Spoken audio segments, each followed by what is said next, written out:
Bem-vindo a este espaço de análise, hoje com o doutor, o professor Severino Nguenha.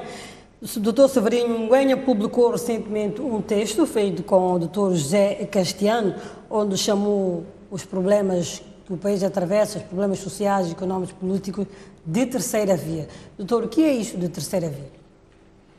Olha, obrigado por fazer esta questão. Num contexto de análise sobre a personalidade de Mondlane, personalidade política importante na história política do nosso país, o homem de lutar por Moçambique, o homem historicamente da unidade nacional, eu comecei a refletir sobre a importância e o impacto que o pensamento de Mondlane teria para Moçambique de hoje. E depois, no quadro das celebrações, nós celebramos o ano Mondlane este ano, 2019, e ainda o ano Mondlane 2020, a Universidade Pedagógica organiza uma série de conferências. A Eduardo Mondlane também convidou um professor do Brasil, Lívio Sansone, que se ocupa muito da figura de Mondlane. Na reflexão que está saindo, veio uma ideia de pensar que, no fundo, nós tivemos uma primeira via. A primeira via coincide com a Primeira República, coincide com a Declaração de Independência de 1975, onde a nossa orientação foi essencialmente socialista. Nesse período, muitas boas coisas foram feitas, algumas criaram um certo número de problemas que ainda vivenciamos hoje. Podemos especificar estas coisas boas? As coisas boas que foram feitas foi a busca incessante, para mim, da ideia da justiça social. Moçambique tinha pouco, Moçambique, ser pobre hoje, tinha muito menos bens materiais a fazer partilhar os seus cidadãos que em 1975. Criaram-se cooperativas de consumo, criaram-se condições para que o pouco que circulava no espaço moçambicano fosse de benefício de todos. E isso porque se pensava que a justiça social fosse importante para dar sentido até a independência que se acabava de proclamar. Outro valor extremamente importante foi o valor unidade. Pensou-se na continuação daquilo que foram os ideais de Mondlane, de Machel, na luta de libertação nacional, que não se poderia construir Moçambique sem uma forte unidade nacional. Uma unidade que ia para além das nossas pertenças étnicas, raciais ou rássicas ou até religiosas. A linha da ordem, para além da unidade, metia o trabalho, contar com as próprias forças, que Moçambique seria aquilo que nós decidíssemos ser, aquilo que nós faríamos como resultado do nosso empenho, da nossa abnegação e do nosso trabalho. Em terceiro lugar, havia esta famosa vigilância. Essa vigilância foi feita em relação aos inimigos. Na altura havia a Rodésia do Sul, havia a África do Sul, havia os infiltrados, etc, etc. E esses valores foram fundamentais. Na vigilância, eu teria de dizer que um dos males maiores é que a vigilância foi feita em relação ao exterior, mas nós não olhamos para nós próprios, não nos vigiamos a nós próprios, as nossas concupiscências, os nossos individualismos, os nossos egoísmos, e o que acabou criando os grandes problemas que nós temos hoje na segunda via, que começamos a falta de vigilância interna. A falta de pensar que o mal não há de vir necessariamente de outros ou do exterior ou do estrangeiro, mas que nós mesmos podemos estar na origem do mal em relação aos objetivos que nos traçamos como indivíduos, como grupos e como sociedade. A ideia de esquecermos que nós temos um compromisso político, um compromisso nacional, e que temos a obrigação de nos engajarmos a levar a cabo este compromisso de melhorar as condições de existência de todo um povo. E foi porque esquecemos isto que nasceram os grandes individualismos e que acabaram do cabritismo até chegar naquilo que podemos chamar o xanganismo hoje. Esta foi a primeira via. A segunda via começou com os Acordos de Roma. Chegou-se à conclusão, a um dado momento, que a única maneira de acabar com a guerra era... Então, diz depois da Guerra dos 16 anos. Depois da Guerra dos 16 anos, ou que fez acabar a Guerra dos 16 anos, foi nos termos dado conta que não poderíamos, com a força das armas, acabar com o conflito e com a violência que se instalou no país, que estava a degradar tudo o que Moçambique tinha, o pouco que Moçambique tinha, e que a única maneira era sentarmos-nos e sentar-se juntos, Frelimo e Renamo em Roma. Foi o fim da primeira via, o início de uma segunda via. que já não era a primeira via de um só partido, mas era de muitos partidos, não era uma ideologia dominante, mas era a abertura do campo político, a participação do maior número, que não era só a Frelimo e a Renamo, mas abriu espaço à criação de novos partidos, abriu espaço à criação de imprensa livre, abriu espaço a novas universidades, a um reganho do espaço das dinâmicas religiosas e etc. Esta segunda via era uma via que eu chamo via democrática. Porém, nós enganamos-nos na curva. Em vez de irmos para a democracia, eu digo que fomos para a dolarcracia. Fomos atrás de dólar. O que hoje é o elemento dominante no moçambicano, no Moçambique, nas consciências coletivas, é a busca de dinheiro, é a busca da pecúnia, do dólar, para a realização só de objetivos individuais e muito pouco de objetivos coletivos. Negligenciamos o trabalho, a vigilância, a própria unidade, em detrimento desta busca de dinheiro. Se olhar para o tecido moçambicano, vai dar-se conta que a questão da unidade nunca foi tão forte como hoje. Ou talvez é comparável à situação que tínhamos em 1962. Hoje, por razões diferentes, razões políticas, por razões económicas, há uma certa etnicização de Moçambique. Por razões políticas e por razões económicas, há um grande racismo de volta. Quer dizer que o espectro de um possível conflito interno entre nós até a divisão do país, penso que está claro para todas as pessoas que olham para Moçambique com uma certa serenidade e uma certa seriedade. O trabalho, nunca como hoje, foi tão negligenciado. Hoje nós, até com orgulho, dependemos para o nosso orçamento do Estado daquilo que a comunidade internacional quer dar. Hoje, com muito orgulho, esperamos, quando temos catástrofes naturais, como a que assistimos em Sofala ou em Cabo Delgado, que quem vem resolver os problemas são as pessoas do exterior. Hoje não temos nenhuma vergonha de pensar que a cooperação francesa, a Suíça, a Comunidade Europeia ou a FMI são a solução dos nossos próprios problemas.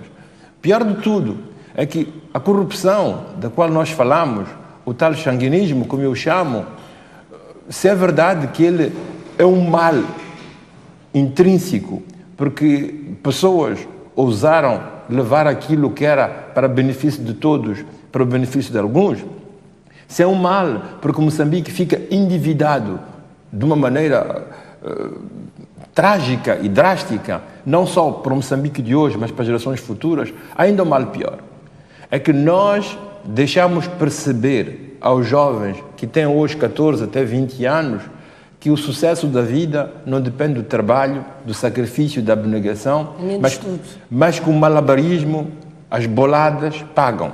Eu faço tudo o que posso para agradar a Frelimo para entrar no governo, eu faço tudo o que posso para agradar o MDM, o Renamo para fazer carreira, ou então, quando posso, entro numa ONG, numa comunidade internacional, porque é o caminho que a gente encontrou para conseguir ter um certo bem-estar. Mas a ideia que o Moçambique do futuro dependerá do nível e do tipo de trabalho, de sacrifício e da abnegação que cada um de nós meter para conseguirmos esse objetivo, desapareceu na cabeça das pessoas. O grande desafio que nós temos nos próximos anos é um desafio quase de caráter ético. Há muito egoísmo agora. Como convencer os jovens, primeiro, que mais importante do que os malabarismos, mais importante do que as boladas, é o trabalho, é o sacrifício que vai pagar. Como convencer os jovens que nós somos um país de quase 30 milhões de habitantes, que o termo solidariedade, o termo comunidade, o termo moçambicanidade tem que ter um sentido na partilha que nós fazemos dos bens materiais e de espirituais que o nosso país produz. Este é o grande drama com que estamos confrontados. Quer dizer que se a segunda via abriu um espaço de liberdades políticas, mas também de liberdades de empresa, quer dizer económicas. Uma liberdade que está sendo mal usufruída, do seu ponto de vista. Essas liberdades foram em detrimento da justiça social. Então eu diria assim, a primeira via foi uma via em que o que estava no centro de tudo era a justiça social, mas negligenciaram-se um certo nível de liberdades, quer políticas, quer económicas. A segunda via, aquela que começamos em Roma, ela abriu espaço para um encaminhamento de maior número de liberdades. quer políticas, quer económicas, mas esqueceu a justiça social. Então a terceira via seria um esforço coletivo a ser feito para recuperar todos aqueles valores importantes da Primeira República, unidade, trabalho, vigilância sobre nós próprios, em prol da justiça social. E a segunda via, ou da segunda via, tínhamos que recuperar as liberdades. Liberdades políticas, liberdades sociais, mas também liberdades económicas. Então a terceira via não é um produto, não é uma receita, não é uma coisa que eu trago, é uma constatação do que foi, é uma constatação do que é, e é, digamos assim, um desafio e um perspectivar do que pode e deve ser. Eu não trago receitas. O que eu trago é uma reflexão. E para construir a terceira via, seria necessário a participação de todas as pessoas que têm ideias de como, juntos, conseguirmos construir um Moçambique que busca justiça, e essa justiça não vai em detrimento social, em liberdades sociais. Um Moçambique que se permeia pelas liberdades sociais sem que isso vá em detrimento da justiça. É o que eu chamo de terceira via. Então, esta terceira via está a querer explicar que são os conflitos que surgiram na primeira e na segunda vão desaguar aqui. Nós temos que arranjar soluções para se criar esta terceira via. Eu diria que a terceira via seria a recuperação daquilo que de positivo se fez na primeira via, de positivo se fez na segunda via, e construirmos um Moçambique tentando recuperar a positividade de um e de outro para fazermos uma terceira via. Eu resumo o elemento forte da primeira via como a busca incessante da justiça social. Resumo o aspecto negativo da primeira via como, vamos chamar assim, o negligenciar de um certo número de liberdades políticas, económicas e sociais. Para a segunda via, o aspecto forte são as liberdades políticas, económicas e sociais. O aspecto trágico, nem chamo fraco, é a ausência quase total de justiça social. Dr. Severino chamou, portanto, esse estudo, esta tese, se quisermos assim chamar, de manifesto. Isto não pode ser mal interpretado ou não pode levar as pessoas a pensar que estamos a falar de um manifesto político? Olha, está a falar com alguém que trabalha com filosofia, é filósofo, e o primeiro manifesto, o manifesto mais famoso, foi o manifesto de Karl Marx e Friedrich Engels. Era um manifesto filosófico, que depois desaguou em coisas políticas, no marxismo, etc. Mas o manifesto de Marx era um manifesto filosófico e não era, a priori, um manifesto que tinha objetivos políticos. Eu aproveito para dizer o seguinte: eu não tenho nenhuma veleidade de criar nenhum partido político, nenhuma força política. Eu não tenho nenhuma veleidade, nenhum interesse de ser governante, ministro, ou seja o que for. Se me fosse proposto uma coisa do género, eu ia dizer não. Eu penso, como filósofo, que tenho uma função a desempenhar na sociedade. É ajudar naquilo que possa a nível de reflexão e a trazer ideias. E essas ideias não são ideias acabadas. Eu não sou profeta. Os profetas trazem mensagens reveladas por Deus ou por um Deus. Os filósofos trazem vias de reflexão, abrem caminhos, até abrem perspectivas ou utopias que hoje não são verdade, podem ser verdades de amanhã. Eu costumo trazer uma imagem, que já fiz esta imagem uma das vezes. Eu estou quase a convidar os moçambicanos a ir para o estado da Machel. As elites políticas, económicas e sociais, não para ir ouvir Samora Machel a fazer discursos, mas é olharmos uns para os outros nos olhos e dizermos assim: o que é que nós queremos verdadeiramente? E como é que queremos chegar lá, ou ao que nós propusemos ou nos propomos a ser, ou a fazer, como pessoas, como grupos, como sociedade e como país. Então, a terceira via é a abertura de um caminho que carece de reflexão, ou que é uma sugestão de uma reflexão mais ampla, para além dos partidos políticos, para além das forças sociais de Moçambique. É um convite, é uma forma de ecumenismo de reflexão para sairmos do que estamos a viver tragicamente, que começou com a guerra de 16 anos, continuou com as dívidas ocultas e hoje, para chegarmos quase ao cume, foram os desastres ecológicos que nós tivemos nas províncias de Sofala e na província de Cabo Delgado. Olha, mas, doutor Severino, os desastres naturais, como o nome já diz, são naturais. Eles também encaixam-se aqui nesta tese, nesse seu pensamento? O que eu digo é, essencialmente, que nós passamos por desastres diferentes. Os desastres naturais são os últimos. Os primeiros desastres que nós tivemos e que ainda hoje pagamos as consequências foi a Guerra de 16 anos. E depois disso, da Guerra de 16 anos, entramos na segunda via, onde o egoísmo prevaleceu sobre o tecido social comum, que é Moçambique. Isso levou como ponto de chegada às dívidas ocultas. Mas é preciso recordar-se que a questão das dívidas ocultas, da corrupção, foi invocada em primeiro lugar já na época da governação do presidente Chissano. Quer dizer, que é desde os anos 90 que Moçambique, em vez de democracia, pautou pela dolarcracia. Esquecemos que somos um povo, esquecemos que temos responsabilidade em relação, sobretudo, aos mais fracos. Quando a gente fala da justiça, quando a gente fala do direito, diz que somos responsáveis diante daqueles que têm menos meios e menos capacidade de se defender eles próprios. E começamos a pensar naquele grande senhor que é o eu e criamos este egoísmo do qual as dívidas ocultas são simplesmente um ponto de chegada. No fundo, o que eu pretendo com a terceira via é dizer o seguinte: todos nós sabemos em que condições Moçambique está a viver. Nós experimentamos isso na pele. Sobretudo as pessoas mais fracas do nosso país experimentam isso na pele. No setor de trabalho, na educação, na vida do cotidiano, nas moradias, nas construções de casas e etc. Continuar a lamentarmos-nos. Podemos continuar a fazê-lo.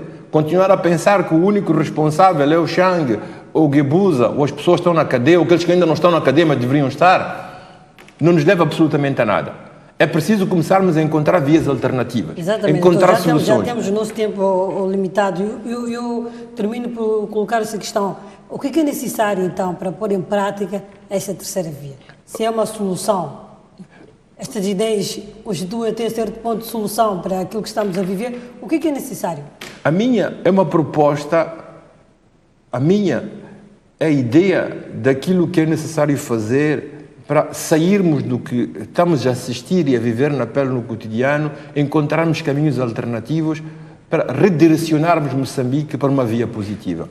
Então, eu não tenho soluções, não se trata de profecia, não se trata de receitas já acabadas. É um caminho que necessita a mobilização das inteligências e das boas vontades de pessoas de vários setores para nos dizermos como é que nós conseguimos conservar as liberdades que nos trouxe a segunda via, mas recuperar aquilo de muito positivo que foi feito na primeira via e que foi deitado com muita facilidade fora. Eu resumo isso não simplesmente em termos de unidade, trabalho e vigilância, mas resumo isto em termos de justiça social. Muito obrigado, Dr. Severino. Nós voltamos numa próxima oportunidade com outro tema. Espero que tenhamos conseguido fazer